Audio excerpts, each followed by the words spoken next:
કિસ્નાબાની એ જય લે હવે હમણાં ઉતરશે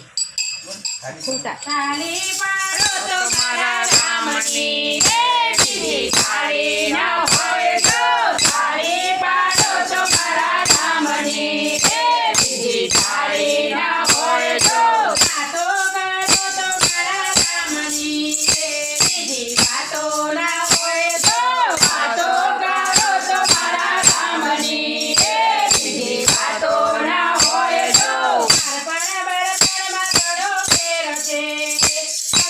કોને કહેવાય તો બાળપણમાં ઘણો ફેર છે બાળપણ કોને કહેવાય તો બાળપણમાં જુઓજીને રામ મળ્યા બાળપણ એને કહેવાય તો બાળપણમાં જુઓજીને રામ મળ્યા બાળપણ એને કહેવાય તો જવાની જુવાનીમાં ફેર છે જવાની કોને કહેવાય તો જુવાની જુવાનીમાં ફેર છે જવાની કોને કહેવાય તો જુવાનીમાં મીરાબાઈને શ્યામ મળ્યા જુવાની એને કહેવાય તો જુવાનીમાં મીરાબાઈને શ્યામ મળ્યા જુવાની એને કહેવાય તો ગણપણમાં ઘણો ફેર છે ગણપણ કોને કહેવાય તો ગણપણમાં ઘણો ફેર છે ગણપણ કોને કહેવાય તો ગણપણમાં કૃષ્ણને રામ મળ્યા ગણપણ એને કહેવાય તો ગણપણમાં કૃષ્ણને રામ મળ્યા ગણપણ એને કહેવાય તો તાળી પાડો તો મારા રામની બીજી તાળી ન હોય તો તાળી પાડો તો મારા રામની બીજી તાળી ન હોય તો મરણમાં ઘણો ફેર છે મરણ કોને કહેવાય તો મરણમાં ઘણો ફેર છે મરણ કોને કહેવાય તો મરણમાં જટાયુને રામ મળ્યા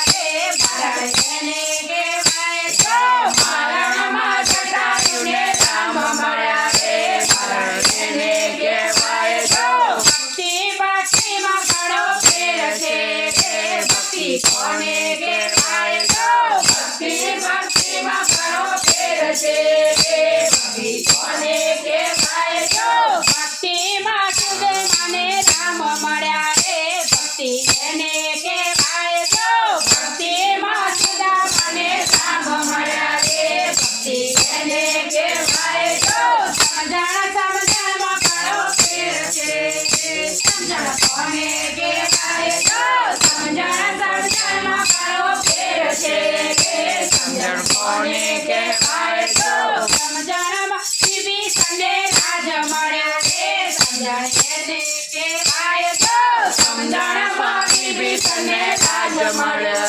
સમજણ એને કહેવાય તો તાળી પાડો તો મારા રામની બીજી તાળી ન હોય તો તાળી પાડો તો મારા રામની બીજી તાળી ન હોય તો સેવા